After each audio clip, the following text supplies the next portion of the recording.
ಓಂ ಶಾಂತಿ ಮಧುರಾತಿ ಮಧುರ ಶಿವ ಪರಮಾತ್ಮ ತಂದೆಯ ಮಧುರ ಮಹಾವಾಕ್ಯವನ್ನು ಕೇಳೋಣ. ಇಂದಿನ ಮುರಳಿಯ ದಿನಾಂಕವಾಗಿದೆ 31/12/2025. ಪ್ರಾತಃ ಮುರಳಿ ಬಾಪ್ತಾದ ಮಧುಬನ್. ಮಧುರ ಮಕ್ಕಳೇ, ಮಧುಬನವು ಹೋಲಿಯೆಸ್ಟ್ ಆಫ್ ದಿ ಹೋಲಿ, ಪವಿತ್ರತೆಯ ಸಾಗರ ತಂದೆಯ ಮನೆಯಾಗಿದೆ. ಇಲ್ಲಿಗೆ ನೀವು ಪತಿತರನ್ನು ಕರೆತರುವಂತಿಲ್ಲ. ಪ್ರಶ್ನೆಯಾಗಿದೆ, ಈ ಈಶ್ವರೀಯ ಮಷಿನ್ನಲ್ಲಿ ಯಾರು ಪಕ್ಕಾ ನಿಶ್ಚಯ ಬುದ್ಧಿಯವರಿದ್ದಾರೆ, ಅವರ ಚಿಹ್ನೆಗಳೇನು? ಉತ್ತರ. ಪಾಯಿಂಟ್ ನಂಬರ್ 1, ಅವರು ನಿಂದಾಸ್ತುತಿ ಮಾನ ಅಪಮಾನ ಎಲ್ಲದರಲ್ಲಿ ತಾಳ್ಮೆಯಿಂದ ಕೆಲಸ ತೆಗೆದುಕೊಳ್ಳುತ್ತಾರೆ. ಪಾಯಿಂಟ್ ನಂಬರ್ 2, ಕ್ರೋಧ ಮಾಡುವುದಿಲ್ಲ. ಪಾಯಿಂಟ್ ನಂಬರ್ 3, ಯಾರನ್ನು ದೈಹಿಕ ದೃಷ್ಟಿಯಿಂದ ನೋಡುವುದಿಲ್ಲ, ಆತ್ಮವನ್ನೇ ನೋಡುತ್ತಾರೆ, ಆತ್ಮನಾಗಿ ಮಾತನಾಡುತ್ತಾರೆ. ಸ್ತ್ರೀ ಪುರುಷ ಜೊತೆಯಲ್ಲಿದ್ದರೂ ಕಮಲ ಪುಷ್ಪ ಸಮಾನ ಇರುತ್ತಾರೆ. ಪಾಯಿಂಟ್ ನಂಬರ್ 5, ಯಾವುದೇ ಪ್ರಕಾರದ ಇಚ್ಛೆಯನ್ನು ಇಟ್ಟುಕೊಳ್ಳುವುದಿಲ್ಲ. ಗೀತೆಯಾಗಿದೆ, ಏಕೆ ಸುಡುತ್ತಿಲ್ಲ ಪತಂಗವೇ. ಓಂ ಶಾಂತಿ. ಆತ್ಮಿಕ ಮಕ್ಕಳ ಪ್ರತಿ ಆತ್ಮಿಕ ತಂದೆಯು ತಿಳಿಸುತ್ತಿದ್ದಾರೆ, ಅರ್ಥಾತ್ ಭಗವಂತನು ಆತ್ಮಿಕ ವಿದ್ಯಾರ್ಥಿಗಳಿಗೆ ಓದಿಸುತ್ತಿದ್ದಾರೆ. ಆ ಶಾಲೆಗಳಲ್ಲಿ ಓದುವ ಮಕ್ಕಳಿಗೆ ಆತ್ಮಿಕ ವಿದ್ಯಾರ್ಥಿಗಳೆಂದು ಹೇಳುವುದಿಲ್ಲ, ಅವರು ಆಸೂರಿ ಸಂಪ್ರದಾಯದವರಾಗಿರುತ್ತಾರೆ. ನೀವು ಸಹ ಮೊದಲು ಆಸೂರಿ ಅಥವಾ ರಾವಣ ಸಂಪ್ರದಾಯದವರಾಗಿದ್ದೀರಿ. ಈಗ ರಾಮರಾಜ್ಯದಲ್ಲಿ ಹೋಗಲು 5 ವಿಕಾರಗಳೆಂಬ ರಾವಣನ ಮೇಲೆ ಜಯಗಳಿಸುವ ಪುರುಷಾರ್ಥ ಮಾಡುತ್ತಿದ್ದೀರಿ. ಯಾರು ಈ ಜ್ಞಾನವನ್ನು ಪ್ರಾಪ್ತಿ ಮಾಡಿಕೊಳ್ಳುವುದಿಲ್ಲವೋ ಅವರಿಗೆ ರಾವಣ ರಾಜ್ಯದಲ್ಲಿದ್ದರೆಂದು ತಿಳಿಸಬೇಕಾಗಿದೆ, ಏಕೆಂದರೆ ಅವರು ಅರ್ಥ ಮಾಡಿಕೊಳ್ಳುವುದಿಲ್ಲ. ನೀವು ಮಿತ್ರ ಸಂಬಂಧಿ ಮೊದಲಾದವರಿಗೂ ಸಹ ಬೇಹದ್ದಿನ ತಂದೆಯಿಂದ ನಾವು ಓದುತ್ತೇವೆಂದು ಹೇಳಿದರೆ ಅವರಿಗೂ ಇದರ ಮೇಲೆ ನಿಶ್ಚಯ ಬರುವುದಿಲ್ಲ. ಎಷ್ಟಾದರೂ ತಂದೆಯೆಂದು ಹೇಳಿರಿ ಅಥವಾ ಭಗವಂತನೆಂದು ಹೇಳಿದರೂ ಸಹ ನಿಶ್ಚಯವನ್ನು ಇಡುವುದಿಲ್ಲ. ಹೊಸಬರಿಗಂತೂ ಇಲ್ಲಿ ಮಧುಬನದಲ್ಲಿ ಬರಲು ಅನುಮತಿ ಇಲ್ಲ. ಪತ್ರದ ಮೂಲಕ ಅಥವಾ ಕೇಳದೆ ಯಾರೂ ಬರುವಂತಿಲ್ಲ, ಆದರೆ ಕೆಲವೊಮ್ಮೆ ಬಂದು ಬಿಡುತ್ತಾರೆ. ಇದು ಸಹ ಕಾಯಿದೆಯ ಉಲ್ಲಂಘನೆಯಾಗಿದೆ. ಪ್ರತಿಯೊಬ್ಬರ ಪೂರ್ಣ ಸಮಾಚಾರ, ಹೆಸರು ಇತ್ಯಾದಿಗಳನ್ನು ಬರೆದು ಇವರನ್ನು ಕಳುಹಿಸುವುದೇ ಎಂದು ಕೇಳಬೇಕಾಗಿದೆ. ಆಗ ತಂದೆಯು ತಿಳಿಸುತ್ತಾರೆ, ಭಲೆ ಕಳುಹಿಸಿಕೊಡಿ. ಒಂದು ವೇಳೆ ಆಸೂರಿ ಪತೀತ ಪ್ರಪಂಚದ ವಿದ್ಯಾರ್ಥಿಯಾಗಿದ್ದರೆ ಅವರಿಗೆ ತಂದೆಯು ತಿಳಿಸುತ್ತಾರೆ, ಆ ವಿದ್ಯೆಯನ್ನು ವಿಕಾರಿ ಪತಿತರು ಓದಿಸುತ್ತಾರೆ, ಇಲ್ಲಿ ಈಶ್ವರನೇ ಓದಿಸುತ್ತಾರೆ. ಆ ವಿದ್ಯೆಯಿಂದ ಬಿಡುಗಾಸಿನ ಪದವಿ ಸಿಗಬಹುದು. ಭಲೆ ಕೆಲವರು ಬಹಳ ದೊಡ್ಡ ಪರೀಕ್ಷೆಯನ್ನು ತೇರ್ಗಡೆ ಮಾಡುತ್ತಾರೆ, ಆದರೆ ಎಲ್ಲಿಯವರೆಗೆ ಸಂಪಾದಿಸುತ್ತಾ ಇರುತ್ತಾರೆ. ವಿನಾಶವಂತೂ ಸನ್ಮುಖದಲ್ಲಿ ನಿಂತಿದೆ. ಪ್ರಾಕೃತಿಕ ಆಪತ್ತುಗಳೆಲ್ಲವೂ ಬರಲಿವೆ. ಇದನ್ನು ಸಹ ನೀವು ತಿಳಿದುಕೊಂಡಿದ್ದೀರಿ. ಯಾರು ತಿಳಿದುಕೊಂಡಿಲ್ಲವೋ ಅವರನ್ನು ವಿಸಿಟಿಂಗ್ ರೂಮ್ನಲ್ಲಿ ಕೂರಿಸಿ ತಿಳಿಸಲಾಗುತ್ತದೆ. ಇದು ಈಶ್ವರೀಯ ವಿದ್ಯೆಯಾಗಿದೆ. ಇದರಲ್ಲಿ ನಿಶ್ಚಯ ಬುದ್ಧಿಯವರೇ ವಿಜಯಿಗಳಾಗುತ್ತಾರೆ, ಅರ್ಥಾತ್ ವಿಶ್ವದ ಮೇಲೆ ರಾಜ್ಯ ಮಾಡುತ್ತಾರೆ. ರಾವಣ ಸಂಪ್ರದಾಯದವರಂತೂ ಇದನ್ನು ತಿಳಿದುಕೊಂಡಿಲ್ಲ. ಇಲ್ಲಂತೂ ಬಹಳ ಎಚ್ಚರ ವಹಿಸಬೇಕು. ಅನುಮತಿ ಇಲ್ಲದೆ ಯಾರೂ ಒಳಗೆ ಬರುವಂತಿಲ್ಲ. ಇದೇನು ಪ್ರವಾಸಿ ತಾಣವಲ್ಲ. ಇನ್ನೂ ಸ್ವಲ್ಪ ಸಮಯದಲ್ಲಿಯೇ ಕಾಯಿದೆಯು ಬಹಳ ಕಠಿಣವಾಗಿ ಬಿಡುತ್ತದೆ, ಏಕೆಂದರೆ ಇವರು ಪವಿತ್ರತೆಯ ಸಾಗರನಾಗಿದ್ದಾರೆ. ಶಿವ ತಂದೆಗೆ ಇಂದ್ರನೆಂದು ಹೇಳುತ್ತಾರೆ. ಇದು ಇಂದ್ರ ಸಭೆಯಾಗಿದೆ. ನವರತ್ನಗಳ ಉಂಗುರವನ್ನು ಧರಿಸುತ್ತಾರಲ್ಲವೇ, ಆ ರತ್ನಗಳಲ್ಲಿ ಮುತ್ತು, ಮಾಣಿಕ್ಯ, ನೀಲರತ್ನವೂ ಇರುತ್ತದೆ. ಇವೆಲ್ಲ ಹೆಸರುಗಳನ್ನು ಇಡಲಾಗಿದೆ. ಫರಿಷ್ಠೆಗಳ ಹೆಸರು ಇದೆಯಲ್ಲವೇ. ನೀವು ಫರಿಷ್ಠೆಗಳು, ಹಾರುವಂತಹ ಆತ್ಮಗಳಾಗಿದ್ದೀರಿ. ನಿಮ್ಮದೇ ವರ್ಣನೆ ಇದೆ, ಆದರೆ ಮನುಷ್ಯರು ಈ ಮಾತುಗಳೇನನ್ನೂ ತಿಳಿದುಕೊಂಡಿಲ್ಲ. ಉಂಗುರದಲ್ಲಿಯೂ ರತ್ನಗಳನ್ನು ಹಾಕುವ, ಅದರಲ್ಲಿ ಕೆಲವು ನೀಮಮಣಿ, ಕೆಲವು ಪದ್ಮರಾಗ ಇತ್ಯಾದಿಗಳು ಇರುತ್ತವೆ. ಕೆಲವುಗಳ ಬೆಲೆ 1000 ರೂಪಾಯಿಗಳಾಗಿದ್ದರೆ ಇನ್ನು ಕೆಲವುದರ ಬೆಲೆ ಕೇವಲ 10-20 ರೂಪಾಯಿಗಳು ಇರುತ್ತದೆ. ಹಾಗೆಯೇ ಮಕ್ಕಳಲ್ಲಿಯೂ ನಂಬರ್ ವಾರ್ ಇದ್ದಾರೆ. ಕೆಲವರಂತೂ ಚೆನ್ನಾಗಿ ಓದಿ ಮಾಲೀಕರಾಗಿ ಬಿಡುತ್ತಾರೆ, ಇನ್ನು ಕೆಲವರು ದಾಸದಾಸಿಯರಾಗುತ್ತಾರೆ. ರಾಜಧಾನಿಯು ಸ್ಥಾಪನೆಯಾಗುತ್ತದೆಯಲ್ಲವೇ, ಅಂದಾಗ ತಂದೆಯು ಕುಳಿತು ಓದಿಸುತ್ತಾರೆ. ಅವರಿಗೆ ಇಂದ್ರನೆಂದು ಹೇಳಲಾಗುತ್ತದೆ. ಇದು ಜ್ಞಾನದ ಮಳೆಯಾಗಿದೆ. ಈ ಜ್ಞಾನವನ್ನು ತಂದೆಯ ವಿನಃ ಮತ್ಯಾರೂ ಕೊಡಲು ಸಾಧ್ಯವಿಲ್ಲ.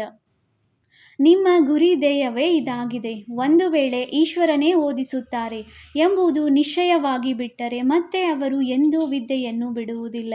ಯಾರು ಕಲ್ಲು ಬುದ್ಧಿಯವರಾಗಿರುವರೋ ಅವರಿಗೆಂದೂ ಬಾಣವು ನಾಟುವುದಿಲ್ಲ. ಕೆಲವು ದಿನಗಳ ಕಾಲ ನಡೆಯುತ್ತಾ ಕೆಳಗೆ ಬೀಳುತ್ತಾರೆ. ಪಂಚವಿಕಾರಗಳು ಅರ್ಧಕಲ್ಪದ ಶತ್ರುಗಳಾಗಿವೆ. ದೇಹಾಭಿಮಾನದಲ್ಲಿ ಬಂದು ಪೆಟ್ಟು ತಿನ್ನುತ್ತಾರೆ. ಸ್ವಲ್ಪ ದಿನಗಳವರೆಗೆ ಆಶ್ಚರ್ಯವೆನಿಸುವಂತೆ ಕೇಳುತ್ತಾ ನಡೆಯುತ್ತಾ ಮತ್ತೆ ಬಿಟ್ಟು ಹೋಗುತ್ತಾರೆ. ಮಾಯೆಯು ಬಹಳ ಪ್ರಬಲವಾಗಿದೆ. ಒಂದೇ ಏಟಿಗೆ ಕೆಳಗೆ ಬೀಳಿಸಿಬಿಡುತ್ತದೆ. ನಾವೆಂದೂ ಬೀಳುವುದಿಲ್ಲವೆಂದು ತಿಳಿಯುತ್ತಾರೆ. ಆದರೂ ಸಹ ಮಾಯೆಯು ಪೆಟ್ಟು ಕೊಡುತ್ತದೆ. ಇಲ್ಲಿ ಸ್ತ್ರೀ ಪುರುಷ ಇಬ್ಬರನ್ನೂ ಪವಿತ್ರರನ್ನಾಗಿ ಮಾಡಲಾಗುತ್ತದೆ ಅಂದ ಮೇಲೆ ಈ ಕಾರ್ಯವನ್ನು ಈಶ್ವರನ ಹೊರತು ಬೇರೆ ಯಾರೂ ಮಾಡಲು ಸಾಧ್ಯವಿಲ್ಲ. ಇದು ಈಶ್ವರಿಯ ಮಿಷನ್ ಆಗಿದೆ. ತಂದೆಗೆ ಅಂಬಿಗನೆಂದು ಹೇಳಲಾಗುತ್ತದೆ. ನೀವೆಲ್ಲರೂ ದೋಣಿಗಳಾಗಿದ್ದೀರಿ. ಎಲ್ಲರ ಜೀವನದ ದೋಣಿಯನ್ನು ಪಾರು ಮಾಡಲು ಅಂಬಿಗನು ಬರುತ್ತಾರೆ. ಸತ್ಯದ ದೋಣಿಯು ಅಲುಗಾಡುವುದು, ಆದರೆ ಮುಳುಗುವುದಿಲ್ಲವೆಂದು ಹೇಳುತ್ತಾರೆ.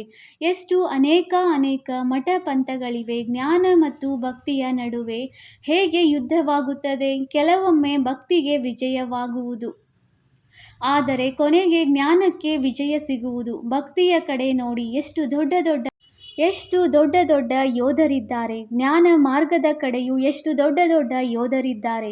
ಇದಕ್ಕೆ ಅರ್ಜುನ, ಭೀಮ ಇತ್ಯಾದಿ ಹೆಸರುಗಳನ್ನು ಇಟ್ಟಿದ್ದಾರೆ.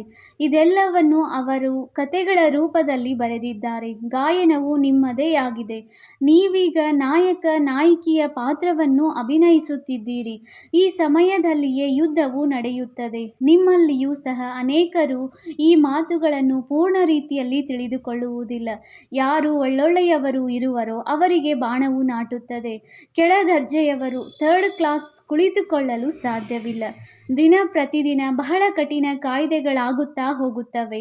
ಕಲ್ಲು ಬುದ್ಧಿಯವರು ಯಾರು ಏನನ್ನೂ ತಿಳಿದುಕೊಳ್ಳುವುದಿಲ್ಲವೋ ಅವರು ಇಲ್ಲಿ ಕುಳಿತುಕೊಳ್ಳುವುದು ಸಹ ನಿಯಮಕ್ಕೆ ವಿರುದ್ಧವಾಗಿದೆ. ಈ ಹಾಲ್ ಅತಿ ಪವಿತ್ರ ಸ್ಥಾನವಾಗಿದೆ. ಪೋಪನಿಗೂ ಸಹ ಹೋಲಿ ಎಂದು ಹೇಳುತ್ತಾರೆ. ತಂದೆಯಂತೂ ಪವಿತ್ರತೆಯ ಸಾಗರನಾಗಿದ್ದಾರೆ. ತಂದೆಯು ತಿಳಿಸುತ್ತಾರೆ, ನಾನೇ ಇವರೆಲ್ಲರ ಕಲ್ಯಾಣ ಮಾಡಬೇಕಾಗಿದೆ. ಇದೆಲ್ಲವೂ ವಿನಾಶವಾಗಲಿದೆ. ಇದನ್ನು ಸಹ ಎಲ್ಲರೂ ತಿಳಿದುಕೊಳ್ಳುವುದಿಲ್ಲ. ಬಲೆ ಹೇಳುತ್ತಾರೆ, ಆದರೆ ಒಂದು ಕಿವಿಯಿಂದ ಕೇಳಿಸಿಕೊಂಡು ಇನ್ನೊಂದು ಕಿವಿಯಿಂದ ಬಿಟ್ಟು ಬಿಡುತ್ತಾರೆ. ಧಾರಣೆ ಮಾಡುವುದೂ ಇಲ್ಲ, ಮಾಡಿಸುವುದೂ ಇಲ್ಲ. ಇಂತಹ ಕಿವುಡರು ಅನೇಕರಿದ್ದಾರೆ. ತಂದೆಯು ತಿಳಿಸುತ್ತಾರೆ, ಮಕ್ಕಳು ಕೆಟ್ಟದ್ದನ್ನು ಕೇಳಬೇಡಿ. ಇದಕ್ಕೆ ಅವರು ಕೋತಿಗಳ ಚಿತ್ರಗಳನ್ನು ತೋರಿಸುತ್ತಾರೆ, ಆದರೆ ಇದು ಮನುಷ್ಯರಿಗೆ ಸಲ್ಲುತ್ತದೆ. ಮನುಷ್ಯರು ಈ ಸಮಯದಲ್ಲಿ ಕೋತಿಗಿಂತಲೂ ಕೀಳಾಗಿದ್ದಾರೆ. ನಾರದನ ಕಥೆಯನ್ನು ಬರೆದಿದ್ದಾರೆ. ನೀನು ತನ್ನ ಮುಖವನ್ನು ನೋಡಿಕೋ, ಒಳಗೆ ಪಂಚವಿಕಾರಗಳಂತೂ ಇಲ್ಲವೇ ಎಂದು ನಾರದನಿಗೆ ಹೇಳಲಾಯಿತು. ಹೇಗೆ ಸಾಕ್ಷಾತ್ಕಾರವಾಗುತ್ತದೆ? ಹನುಮಂತನ ಸಾಕ್ಷಾತ್ಕಾರವೂ ಆಗುತ್ತದೆಯಲ್ಲವೇ? ಇದು ಕಲ್ಪವೂ ಆಗುತ್ತದೆ. ಸತ್ಯಯುಗದಲ್ಲಿ ಈ ಮಾತುಗಳೇನೂ ಇರುವುದಿಲ್ಲ. ಈ ಹಳೆಯ ಪ್ರಪಂಚವೇ ಸಮಾಪ್ತಿಯಾಗುತ್ತದೆ. ಕಲ್ಪದ ಹಿಂದೆಯೂ ಸಹ ನಾವು ರಾಜ್ಯ ಮಾಡಿದ್ದೇವೆಂಬುದನ್ನು ಪಕ್ಕಾ ನಿಶ್ಚಯ ಬುದ್ಧಿಯವರೇ ತಿಳಿದುಕೊಳ್ಳುತ್ತಾರೆ. ತಂದೆಯು ತಿಳಿಸುತ್ತಾರೆ, ಮಕ್ಕಳೇ, ಈಗ ದೈವಿ ಗುಣಗಳನ್ನು ಧಾರಣೆ ಮಾಡಿ ಯಾವುದೇ ತದ್ವಿರುದ್ಧವಾದ ಕೆಲಸಗಳನ್ನು ಮಾಡಬೇಡಿ. ಹೊಗಳಿಕೆ ತೆಗಳಿಕೆ ಎಲ್ಲದರಲ್ಲಿ ತಾಳ್ಮೆ ವಹಿಸಬೇಕಾಗಿದೆ. ಕ್ರೋಧವಿರಬಾರದು. ನೀವು ಎಷ್ಟು ಶ್ರೇಷ್ಠ ವಿದ್ಯಾರ್ಥಿಗಳಾಗಿದ್ದೀರಿ. ಭಗವಂತ ತಂದೆಯೂ ಓದಿಸುತ್ತಾರೆ. ಅವರು ಡೈರೆಕ್ಟ್ ಓದಿಸುತ್ತಿದ್ದಾರೆ. ಆದರೂ ಸಹ ಎಷ್ಟೊಂದು ಮಕ್ಕಳು ಇದನ್ನೇ ಮರೆತು ಹೋಗುತ್ತಾರೆ. ಏಕೆಂದರೆ ಸಾಧಾರಣ ತನುವಲ್ಲವೇ? ತಂದೆಯು ತಿಳಿಸುತ್ತಾರೆ, ದೇಹಧಾರಿಗಳನ್ನು ನೋಡಿದರೆ ನೀವು ಅಷ್ಟು ಮೇಲೆ ಬರಲು ಸಾಧ್ಯವಿಲ್ಲ. ಆತ್ಮವನ್ನೇ ನೋಡಿ. ಆತ್ಮವು ಈ ಭ್ರುಕುಟಿಯ ಮಧ್ಯದಲ್ಲಿರುತ್ತದೆ. ಆತ್ಮವೇ ಕಿವಿಗಳ ಮೂಲಕ ಕೇಳಿ ತಲೆಯನ್ನು ಅಲುಗಾಡಿಸುತ್ತದೆ. ಯಾವಾಗಲೂ ಆತ್ಮನೊಂದಿಗೆ ಮಾತನಾಡಿ. ನೀವಾತ್ಮಗಳು ಈ ಶರೀರರೂಪಿ ಸಿಂಹಾಸನದಲ್ಲಿ ಕುಳಿತಿದ್ದೀರಿ. ನೀವು ತಮೋಪ್ರಧಾನರಾಗಿದ್ದೀರಿ. ಈಗ ಸತೋಪ್ರಧಾನರಾಗಿ ತಮ್ಮನ್ನು ಆತ್ಮನೆಂದು ತಿಳಿದು ತಂದೆಯನ್ನು ನೆನಪು ಮಾಡುವುದರಿಂದ ದೇಹಭಾನವು ಕಳೆಯುವುದು. ಅರ್ಧ ಕಲ್ಪದಿಂದ ದೇಹಾಭಿಮಾನವು ಉಳಿದುಕೊಂಡಿದೆ. ಈ ಸಮಯದಲ್ಲಿ ಎಲ್ಲರೂ ದೇಹಾಭಿಮಾನಿಗಳಾಗಿದ್ದಾರೆ. ಈಗ ತಂದೆಯು ತಿಳಿಸುತ್ತಾರೆ, ಮಕ್ಕಳೇ, ದೇಹಿ ಅಭಿಮಾನಿಗಳಾಗಿ ಆತ್ಮವೇ ಎಲ್ಲವನ್ನೂ ಧಾರಣೆ ಮಾಡುತ್ತದೆ. ತಿನ್ನುವುದು, ಕುಡಿಯುವುದು ಎಲ್ಲವನ್ನೂ ಆತ್ಮವೇ ಮಾಡುತ್ತದೆ. ತಂದೆಗಂತೂ ಅಭೋಕ್ತನೆಂದು ಹೇಳಲಾಗುತ್ತದೆ. ಅವರು ನಿರಾಕಾರನಾಗಿದ್ದಾರೆ. ಈ ಶರೀರಧಾರಿ ಬ್ರಹ್ಮ ಎಲ್ಲವನ್ನೂ ಮಾಡುತ್ತಾರೆ. ಶಿವ ತಂದೆಯು ಅಭೋಕ್ತನಾಗಿದ್ದಾರೆ. ಅವರು ಏನನ್ನು ತಿನ್ನುವುದಾಗಲಿ ಕುಡಿಯುವುದಾಗಲಿ ಇಲ್ಲ. ಇದನ್ನೇ ಸಾಧು ಸನ್ಯಾಸಿಗಳು ಕಾಪಿ ಮಾಡುತ್ತಾರೆ. ಮನುಷ್ಯರು ಎಷ್ಟೊಂದು ಮೋಸಗೊಳಿಸುತ್ತಾರೆ. ನಿಮ್ಮ ಬುದ್ಧಿಯಲ್ಲಿ ಈಗ ಇಡೀ ಜ್ಞಾನವಿದೆ. ಕಲ್ಪದ ಹಿಂದೆ ಯಾರು ತಿಳಿದುಕೊಂಡಿದ್ದರೋ ಅವರೇ ತಿಳಿದುಕೊಳ್ಳುತ್ತಾರೆ. ತಂದೆಯು ತಿಳಿಸುತ್ತಾರೆ, ನಾನೇ ಕಲ್ಪಕಲ್ಪವೂ ಬಂದು ನಿಮಗೆ ಓದಿಸುತ್ತೇನೆ ಮತ್ತು ಸಾಕ್ಷಿಯಾಗಿ ನೋಡುತ್ತೇನೆ. ನಂಬರ್ ವಾರ್ ಪುರುಷಾರ್ಥದನುಸಾರ ಯಾರು ಓದಿದ್ದೀರೋ ಅವರೇ ಓದುತ್ತಾರೆ. ಸಮಯ ಹಿಡಿಸುತ್ತದೆ. ಕಲಿಯುಗವು ಇನ್ನೂ 40,000 ವರ್ಷಗಳು ಉಳಿದಿದೆ ಎಂದು ಹೇಳುತ್ತಾರೆ. ಅಂದಾಗ ಘೋರ ಅಂಧಕಾರದಲ್ಲಿದ್ದಾರೆ. ಇದಕ್ಕೆ ಅಜ್ಞಾನ ಅಂಧಕಾರವೆಂದು ಹೇಳಲಾಗುತ್ತದೆ. ಭಕ್ತಿ ಮಾರ್ಗ ಮತ್ತು ಜ್ಞಾನ ಮಾರ್ಗದಲ್ಲಿ ರಾತ್ರಿ ಹಗಲಿನ ಅಂತರವಿದೆ. ಇವು ಸಹ ತಿಳಿದುಕೊಳ್ಳುವ ಮಾತುಗಳಾಗಿವೆ. ನೀವು ಮಕ್ಕಳು ಬಹಳ ಖುಷಿಯಲ್ಲಿ ಮುಳುಗಿರಬೇಕು. ಎಲ್ಲವೂ ಇದೆ ಅಂದ ಮೇಲೆ ಯಾವುದೇ ಇಚ್ಛೆಯೂ ಬೇಡ. ನಿಮಗೆ ತಿಳಿದಿದೆ, ಕಲ್ಪದ ಹಿಂದಿನ ತರಹ ನಮ್ಮ ಎಲ್ಲ ಕಾಮನೆಗಳು ಈಡೇರುತ್ತವೆ. ಆದ್ದರಿಂದ ಹೊಟ್ಟೆ ತುಂಬಿರುತ್ತದೆ. ಯಾರಿಗೆ ಜ್ಞಾನವಿಲ್ಲವೋ ಅವರ ಹೊಟ್ಟೆಯೂ ತುಂಬಿರುತ್ತದೆಯೇ? ಖುಷಿಯಂತಹ ಔಷಧಿ ಇಲ್ಲವೆಂದು ಹೇಳಲಾಗುತ್ತದೆ. ನಿಮಗೆ ಜನ್ಮ ಜನ್ಮಾಂತರದ ರಾಜ್ಯ ಭಾಗ್ಯವೂ ಸಿಗುತ್ತದೆ. ದಾಸ ದಾಸಿಗಳಾಗುವವರಿಗೆ ಇಷ್ಟೊಂದು ಖುಷಿಯಾಗುವುದಿಲ್ಲ. ಪೂರ್ಣ ಮಹಾವೀರರಾಗಬೇಕು. ಮಾಯೆಯು ಅಲುಗಾಡಿಸಲು ಸಾಧ್ಯವಾಗಬಾರದು. ತಂದೆಯು ತಿಳಿಸುತ್ತಾರೆ, ದೃಷ್ಟಿಯ ಮೇಲೆ ಬಹಳ ಗಮನವಿರಬೇಕು. ವಿಕಾರಿ ದೃಷ್ಟಿಯಾಗದಿರಲಿ. ಸ್ತ್ರೀಯನ್ನು ನೋಡುತ್ತಿದ್ದಂತೆಯೇ ಚಂಚಲತೆ ಬಂದು ಬಿಡುತ್ತದೆ. ಅರೆ, ನೀವಂತೂ ಸಹೋದರ ಸಹೋದರಿ ಕುಮಾರ ಕುಮಾರಿಯರಾಗಿದ್ದೀರಲ್ಲವೇ? ಅಂದ ಮೇಲೆ ಕರ್ಮೇಂದ್ರಿಯಗಳು ಏಕೆ ಚಂಚಲತೆ ಮಾಡುತ್ತವೆ? ದೊಡ್ಡ ದೊಡ್ಡ ಲಕ್ಷಾಧೀಶ್ವರ ಕೋಟ್ಯಾಧೀಶ್ವರರನ್ನೂ ಸಹ ಮಾಯೆಯು ಸಮಾಪ್ತಿ ಮಾಡಿಬಿಡುತ್ತದೆ. ಬಡವರನ್ನೂ ಸಹ ಮಾಯೆಯು ಒಮ್ಮೆಲೆ ತುಳಿದು ಬಿಡುತ್ತದೆ. ನಂತರ ಹೇಳುತ್ತಾರೆ, ಬಾಬಾ, ನಾವು ಮೋಸ ಹೋದೆವು ಎಂದು. ಅರೆ, 10 ವರ್ಷಗಳ ನಂತರವೂ ಸೋಲನ್ನು ಅನುಭವಿಸಿದಿರಿ. ಪಾತಾಳದಲ್ಲಿ ಬಿದ್ದು ಹೋದಿರಿ. ಇವರ ಸ್ಥಿತಿಯು ಹೇಗಿದೆ ಎಂಬುದು ತಂದೆಗೆ ಗೊತ್ತಿದೆ. ಕೆಲವರಂತೂ ಬಹಳ ಚೆನ್ನಾಗಿ ಸರ್ವಿಸ್ ಮಾಡುತ್ತಾರೆ. ಕನ್ಯೆಯರು ಭೀಷ್ಮ ಪಿತಾಮಹ ಮೊದಲಾದವರಿಗೂ ಬಾಣವನ್ನು ಹೊಡೆದರಲ್ಲವೇ? ಗೀತೆಯಲ್ಲಿ ಅಲ್ಪ ಸ್ವಲ್ಪ ಉಳಿದಿದೆ. ಇದು ಭಗವಾನ್ ವಾಚವಾಗಿದೆ. ಒಂದು ವೇಳೆ ಕೃಷ್ಣ ಭಗವಂತನು ಗೀತೆಯನ್ನು ತಿಳಿಸಿದ್ದೆಯಾದರೆ ನಾನು ಹೇಗಿದ್ದೇನೆ, ಯಾರಾಗಿದ್ದೇನೆ ಎಂಬುದನ್ನು ಕೆಲವರೇ ವಿರಳ ತಿಳಿದುಕೊಳ್ಳುತ್ತಾರೆ ಎಂಬ ಮಾತನ್ನು ಏಕೆ ಹೇಳುತ್ತಿದ್ದರು? ಒಂದು ವೇಳೆ ಇಲ್ಲಿ ಕೃಷ್ಣನು ಇಲ್ಲಿದ್ದರೆ ಏನು ಮಾಡಿಬಿಡುತ್ತಿದ್ದರೋ ಗೊತ್ತಿಲ್ಲ. ಕೃಷ್ಣನ ಶರೀರವಂತೂ ಸತ್ಯಯುಗದಲ್ಲಿಯೇ ಇರುತ್ತದೆ. ಕೃಷ್ಣನ ಬಹಳ ಜನ್ಮಗಳ ಅಂತಿಮದ ಶರೀರದಲ್ಲಿ ನಾನು ಪ್ರವೇಶ ಮಾಡುತ್ತೇನೆ ಎಂಬುದನ್ನು ಸಹ ಅವರು ತಿಳಿದುಕೊಂಡಿಲ್ಲ.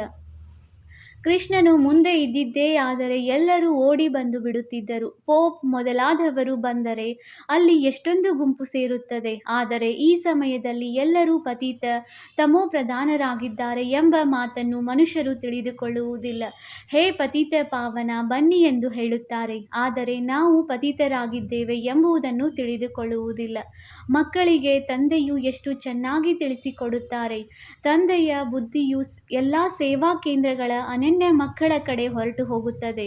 ಯಾವಾಗ ಹೆಚ್ಚು ಅನನ್ಯ ಮಕ್ಕಳು ಇಲ್ಲಿಗೆ ಬರುವರೋ ಆಗ ಇಲ್ಲಿ ನೋಡುತ್ತೇನೆ. ಇಲ್ಲವೆಂದರೆ ಹೊರಗೆ ಇರುವ ಮಕ್ಕಳನ್ನು ನೆನಪು ಮಾಡಿಕೊಳ್ಳಬೇಕಾಗುತ್ತದೆ. ಅವರ ಮುಂದೆ ಜ್ಞಾನ ನರ್ತನ ಮಾಡುತ್ತೇನೆ. ಬಹಳ ಮಂದಿ ಜ್ಞಾನಿ ಆತ್ಮಗಳಾಗಿದ್ದಾಗ ಅಲ್ಲಿ ಬಹಳ ಆನಂದವಾಗುತ್ತದೆ. ಇಲ್ಲವೆಂದರೆ ಕನ್ಯೆಯರ ಮೇಲೆ ಎಷ್ಟೊಂದು ಅತ್ಯಾಚಾರಗಳಾಗುತ್ತವೆ. ಕಲ್ಪವು ಸಹನೆ ಮಾಡಬೇಕಾಗುತ್ತದೆ. ಜ್ಞಾನದಲ್ಲಿ ಬಂದಾಗ ಭಕ್ತಿಯು ಬಿಟ್ಟು ಹೋಗುತ್ತದೆ. ತಿಳಿದುಕೊಳ್ಳಿ, ಮನೆಯಲ್ಲಿ ಮಂದಿರವಿದೆ. ಸ್ತ್ರೀ ಪುರುಷರಿಬ್ಬರೂ ಭಕ್ತಿ ಮಾಡುತ್ತಾರೆ. ಅವರಲ್ಲಿ ಒಂದು ವೇಳೆ ಸ್ತ್ರೀ ಜ್ಞಾನದಲ್ಲಿ ಬಂದು ಬಿಟ್ಟರೆ ಭಕ್ತಿಯನ್ನು ಬಿಟ್ಟು ಬಿಡುತ್ತಾರೆ. ಆಗ ಎಷ್ಟೊಂದು ಹೊಡೆದಾಟಗಳಾಗುತ್ತವೆ. ಶಾಸ್ತ್ರಗಳನ್ನು ಓದದೆ ವಿಕಾರದಲ್ಲಿ ಹೋಗದೇ ಇದ್ದಾಗ ಜಗಳವಾಗುತ್ತದೆಯಲ್ಲವೇ? ಇದರಲ್ಲಿ ಬಹಳ ವಿಘ್ನಗಳು ಬರುತ್ತವೆ. ಅನ್ಯ ಸತ್ಸಂಗಗಳಿಗೆ ಹೋಗಲು ಯಾರೂ ತಡೆಯುವುದಿಲ್ಲ. ಇಲ್ಲಿ ಪವಿತ್ರತೆಯ ಮಾತಾಗಿದೆ. ಪುರುಷರು ಪವಿತ್ರರಾಗಿರಲು ಸಾಧ್ಯವಾಗದಿದ್ದರೆ ಕಾಡಿಗೆ ಹೊರಟು ಹೋಗುತ್ತಾರೆ. ಆದರೆ ಸ್ತ್ರೀಯರು ಎಲ್ಲಿ ಹೋಗುವುದು? ಸ್ತ್ರೀಯರು ನರಕದ ದ್ವಾರವೆಂದು ತಿಳಿಯುತ್ತಾರೆ. ತಂದೆಯು ತಿಳಿಸುತ್ತಾರೆ, ನೀವು ನರಕದ ದ್ವಾರವಲ್ಲ, ಸ್ವರ್ಗದ ದ್ವಾರವಾಗಿದ್ದೀರಿ. ನೀವೀಗ ಸ್ವರ್ಗ ಸ್ಥಾಪನೆ ಮಾಡುತ್ತೀರಿ. ಇದಕ್ಕೆ ಮೊದಲು ನರಕದ ದ್ವಾರವಾಗಿದ್ದೀರಿ, ಈಗ ಸ್ವರ್ಗದ ಸ್ಥಾಪನೆಯಾಗುತ್ತದೆ. ಸತ್ಯಯುಗವು ಸ್ವರ್ಗದ ದ್ವಾರ, ಕಲಿಯುಗವು ನರಕದ ದ್ವಾರವಾಗಿದೆ. ಇದು ತಿಳುವಳಿಕೆಯ ಮಾತಾಗಿದೆ. ನೀವು ಮಕ್ಕಳು ಸಹ ನಂಬರ್ವಾರ್ ಪುರುಷಾರ್ಥದನುಸಾರ ತಿಳಿದುಕೊಳ್ಳುತ್ತೀರಿ. ಭಲೆ ಪವಿತ್ರರಾಗಿರುತ್ತಾರೆ, ಆದರೆ ಜ್ಞಾನದ ಧಾರಣೆಯು ನಂಬರ್ವಾರ್ ಇರುತ್ತದೆ. ನೀವು ಅಲ್ಲಿಂದ ಬಿಡುಗಡೆಯಾಗಿ ಬಂದು ಇಲ್ಲಿ ಕುಳಿತಿದ್ದೀರಿ. ಆದರೆ ಈಗ ತಿಳಿಸಲಾಗುತ್ತದೆ, ಗೃಹಸ್ಥ ವ್ಯವಹಾರದಲ್ಲಿಯೂ ಇರಬೇಕಾಗಿದೆ, ಇಲ್ಲವಾದರೆ ಅವರಿಗೆ ತೊಂದರೆಯಾಗುತ್ತದೆ. ಇಲ್ಲಿರುವವರಿಗಂತೂ ಯಾವುದೇ ತೊಂದರೆಯಿಲ್ಲ. ಆದ್ದರಿಂದ ತಂದೆಯು ತಿಳಿಸುತ್ತಾರೆ, ಗೃಹಸ್ಥ ವ್ಯವಹಾರದಲ್ಲಿ ಕಮಲ ಪುಷ್ಪ ಸಮಾನ ಪವಿತ್ರರಾಗಿರಿ. ಅದು ಈ ಅಂತಿಮ ಜನ್ಮದ ಮಾತಾಗಿದೆ. ಗೃಹಸ್ಥ ವ್ಯವಹಾರದಲ್ಲಿರುತ್ತಾ ತಮ್ಮನ್ನು ಆತ್ಮನೆಂದು ತಿಳಿಯಿರಿ. ಆತ್ಮವೇ ಕೇಳಿಸಿಕೊಳ್ಳುತ್ತದೆ. ಆತ್ಮವೇ ಜನ್ಮ ಜನ್ಮಾಂತರದ ಭಿನ್ನ ಭಿನ್ನ ವಸ್ತ್ರಗಳನ್ನು ಧರಿಸುತ್ತಾ ಬಂದಿದೆ. ಈಗ ನಾವಾತ್ಮಗಳು ಹಿಂತಿರುಗಿ ಹೋಗಬೇಕಾಗಿದೆ. ತಂದೆಯೊಂದಿಗೆ ಬುದ್ಧಿಯೋಗವನ್ನು ಇಡಬೇಕಾಗಿದೆ. ಮೂಲ ಮಾತೇ ಇದಾಗಿದೆ. ತಂದೆಯು ತಿಳಿಸುತ್ತಾರೆ, ನಾನು ಆತ್ಮಗಳೊಂದಿಗೆ ಮಾತನಾಡುತ್ತೇನೆ. ಆತ್ಮವು ಭ್ರುಕುಟಿಯ ಮಧ್ಯದಲ್ಲಿರುತ್ತದೆ. ಈ ಕರ್ಮೇಂದ್ರಿಯಗಳ ಮೂಲಕ ಕೇಳುತ್ತದೆ. ಆತ್ಮವು ಇದರಲ್ಲಿ ಇಲ್ಲವೆಂದರೆ ಈ ಶರೀರವು ಶವವಾಗಿ ಬಿಡುತ್ತದೆ. ತಂದೆಯು ಎಷ್ಟು ಅದ್ಭುತ ಜ್ಞಾನವನ್ನು ತಿಳಿಸುತ್ತಾರೆ. ಪರಮಾತ್ಮನ ವಿನಃ ಮತ್ಯಾರು ಈ ಜ್ಞಾನವನ್ನು ತಿಳಿಸಲು ಸಾಧ್ಯವಿಲ್ಲ. ಸನ್ಯಾಸಿಗಳು ಆತ್ಮವನ್ನು ನೋಡುವುದಿಲ್ಲ. ಅವರಂತೂ ಆತ್ಮವನ್ನೇ ಪರಮಾತ್ಮನೆಂದು ತಿಳಿಯುತ್ತಾರೆ. ಎರಡನೆಯದಾಗಿ, ಆತ್ಮದಲ್ಲಿ ಯಾವುದೇ ಲೇಪ ಛೇಪವಿಲ್ಲವೆಂದು ಹೇಳಿ ಶರೀರವನ್ನು ತೊಳೆಯಲು ಗಂಗಾ ನದಿಗೆ ಹೋಗುತ್ತಾರೆ. ಆದರೆ ಆತ್ಮವೇ ಪತಿತವಾಗುತ್ತದೆ, ಆತ್ಮವೇ ಎಲ್ಲವನ್ನೂ ಮಾಡುತ್ತದೆ ಎಂಬುದನ್ನು ಅವರು ತಿಳಿದುಕೊಂಡಿಲ್ಲ. ತಂದೆಯು ತಿಳಿಸುತ್ತಾರೆ, ನಾನು ಇಂತಹ ವ್ಯಕ್ತಿಯಾಗಿದ್ದೇನೆ, ನಾನು ಇಂಥವನಾಗಿದ್ದೇನೆ, ಹೀಗೂ ತಿಳಿದುಕೊಳ್ಳಬೇಡಿ. ಎಲ್ಲರೂ ಆತ್ಮಗಳಾಗಿದ್ದೀರಿ ಅಂದ ಮೇಲೆ ಯಾವುದೇ ಜಾತಿ ಪಾತಿಯ ಭೇದವಿರಬಾರದು. ತಮ್ಮನ್ನು ಆತ್ಮನೆಂದು ತಿಳಿಯಿರಿ. ಸರ್ಕಾರವು ಧರ್ಮವನ್ನು ಒಪ್ಪುವುದಿಲ್ಲ. ಇವೆಲ್ಲವೂ ದೇಹದ ಧರ್ಮಗಳಾಗಿವೆ. ಆದರೆ ಎಲ್ಲ ಆತ್ಮಗಳ ತಂದೆಯೂ ಒಬ್ಬರೇ ಆಗಿದ್ದಾರೆ. ಆತ್ಮವನ್ನೇ ನೋಡಬೇಕಾಗಿದೆ. ಎಲ್ಲ ಆತ್ಮಗಳ ಸ್ವಧರ್ಮವು ಶಾಂತಿಯಾಗಿದೆ. ಒಳ್ಳೆಯದು. ಮಧುರಾತಿ ಮಧುರ. ಅಗಲಿ ಹೋಗಿ ಮರಳಿ ಸಿಕ್ಕಿರುವ ಮಕ್ಕಳ ಪ್ರತಿ ಮಾತಾಪಿತ ಬಾಪ್ದಾದಾರವರ ನೆನಪು, ಪ್ರೀತಿ ಹಾಗೂ ಸುಪ್ರಭಾತ. ಆತ್ಮಿಕ ಮಕ್ಕಳಿಗೆ ಆತ್ಮಿಕ ತಂದೆಯ ನಮಸ್ತೆ. ನಾವು ಆತ್ಮಿಕ ಮಕ್ಕಳಿಂದ ಆತ್ಮಿಕ ತಂದೆಗೆ ನೆನಪು, ಪ್ರೀತಿ ಹಾಗೂ ನಮಸ್ತೆ ನಮಸ್ತೆ ನಮಸ್ತೆ. ಧಾರಣೆಗಾಗಿ ಮುಖ್ಯ ಸಾರ. ಪಾಯಿಂಟ್ ನಂಬರ್ 1, ಯಾವ ಮಾತು ಪ್ರಯೋಜನಕಾರಿಯಿಲ್ಲವೋ ಅದನ್ನು ಒಂದು ಕಿವಿಯಿಂದ ಕೇಳಿ ಇನ್ನೊಂದು ಕಿವಿಯಿಂದ ಬಿಟ್ಟು ಬಿಡಬೇಕಾಗಿದೆ.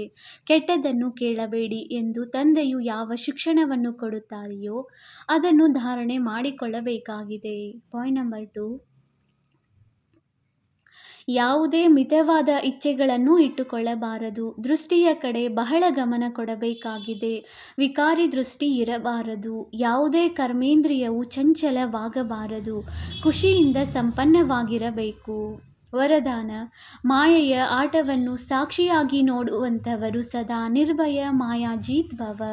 ಸಮಯ ಪ್ರತಿ ಸಮಯ ಹೇಗೆ ತಾವು ಮಕ್ಕಳ ಸ್ಟೇಜ್ ಮುಂದುವರಿಯುತ್ತಿದೆ ಅಂದರೆ ಈಗ ಮಾಯೆಯ ಮೇಲೆ ಘರ್ಷಣೆ ಮಾಡಬೇಕಾಗಿಲ್ಲ. ಮಾಯೆ ನಮಸ್ಕಾರ ಮಾಡಲು ಬಂದಿದೆ, ಯುದ್ಧ ಮಾಡಲು ಅಲ್ಲ. ಒಂದು ವೇಳೆ ಮಾಯೆ ಬಂದರೂ ಸಹ ಅದನ್ನು ಆಟ ಎಂದು ತಿಳಿದು ನೋಡಿ.